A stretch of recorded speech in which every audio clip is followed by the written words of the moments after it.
sebagai seorang dosen di Sekolah Tinggi Teologi dan mendengar perkataan mungkin layaknya sumpah serapah dari seorang dosen teologi yang mengaku tahu teologi, yaitu seorang yang bernama Budi Asali dan menyebut diri sebagai pendeta, ketika menyatakan dengan garang, walaupun dengan nada yang lemah, yang tidak terlalu jelas, tapi tampak dengan suara agak penuh dengan kemarahan, yaitu ketika dia mengatakan gereja Katolik sesat.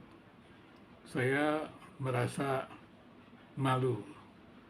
Dan kemudian juga yang lebih mengerikan lagi adalah perkataan bahwa pendeta Stephen Tong yang mendukung pembangunan gereja Katolik itu dikatakan tidak benar karena mendukung gereja sesat. Dan ini merupakan sesuatu pernyataan yang menurut saya tidak layak dikatakan oleh seorang dosen pendidikan tinggi teologi. Mengapa saya katakan demikian?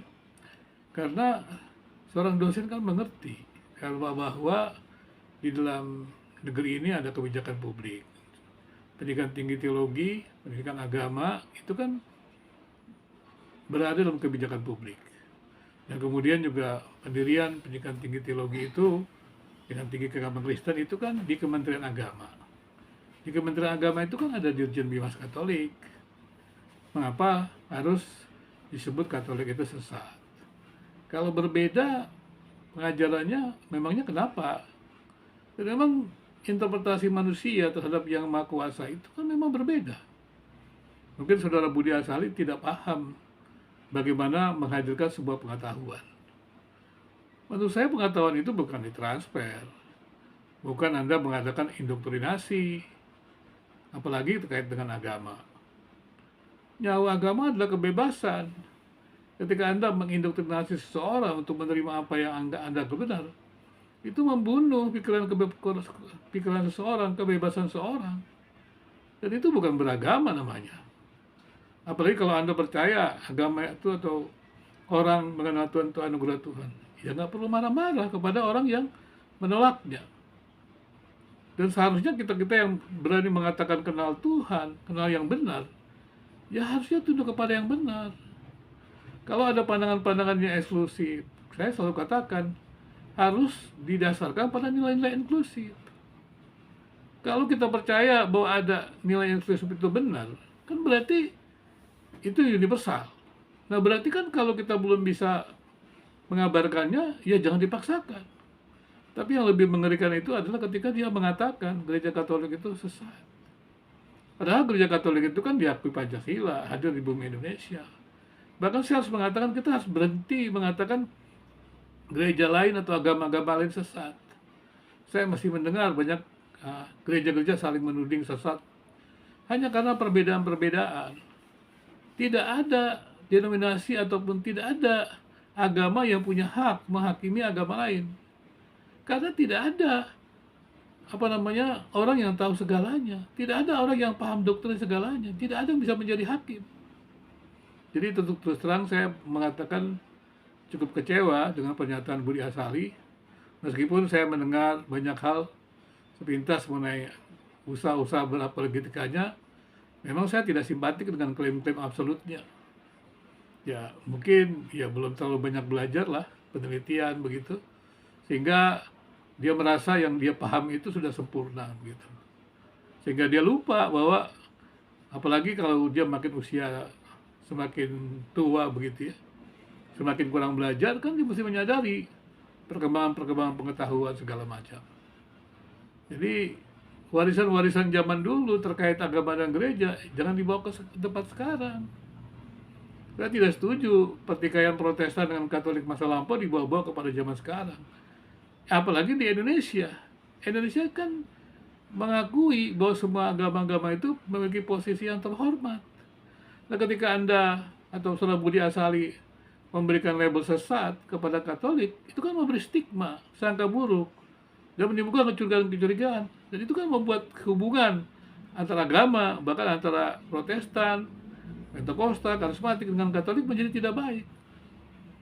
Harusnya perbedaan itu tidak boleh sampai menghalangi kita untuk menghargai kepada sesama manusia. Apalagi kemudian dikatakan juga yang mengerikan, lebih baik buat pesta-pesta Natal yang besar dibandingkan membangun gereja.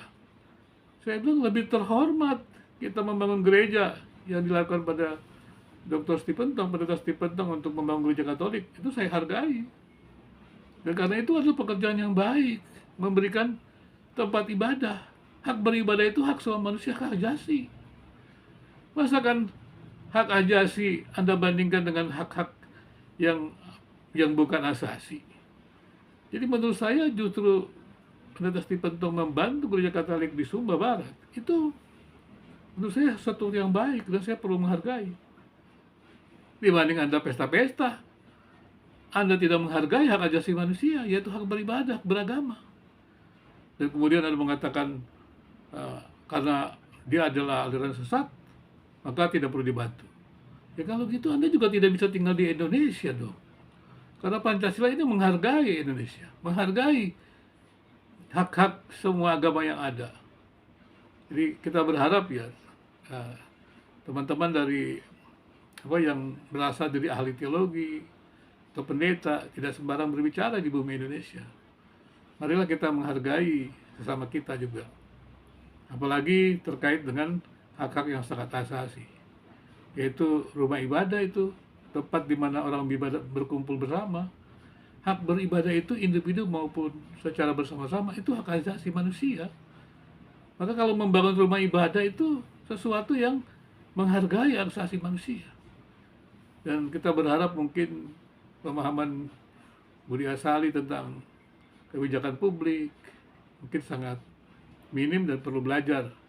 Dan saya berharap tidak diulangi lagi oleh mereka yang mengaku pendeta, mereka yang mengaku dosen teologi lagi. Dan ini menurut saya sangat miris sekali. Ya, kita berharap Budi Asali meminta maaf atas kesalahannya ini, sehingga tidak terus menjadi persoalan-persoalan yang terus menjadi perbincangan, menjadi polemik. Ya satu-satunya menurut saya ya sebaiknya karena sudah mengatakan di YouTube, di media sosial, ya silakan Anda meminta maaf ya. Untuk saudara Budi Asali sebaiknya meminta maaf. Dan sebagai semua warga bangsa kita bisa hadir bersama-sama kembali membangun kebersamaan. Mari kita dialog dengan baik dan jujur. Kiranya pernyataan saya ini bisa memberikan dorongan untuk kita semuanya membangun kehidupan bersama yang lebih baik, dialog agama, dialog antar denominasi dalam bingkai negara Pancasila. Dialog yang tidak mengalahkan dan dialog yang tidak dikalahkan. Tidak ada yang dikalahkan dan tidak ada yang mengalahkan. Saling belajar, saling melengkapi. Terima kasih.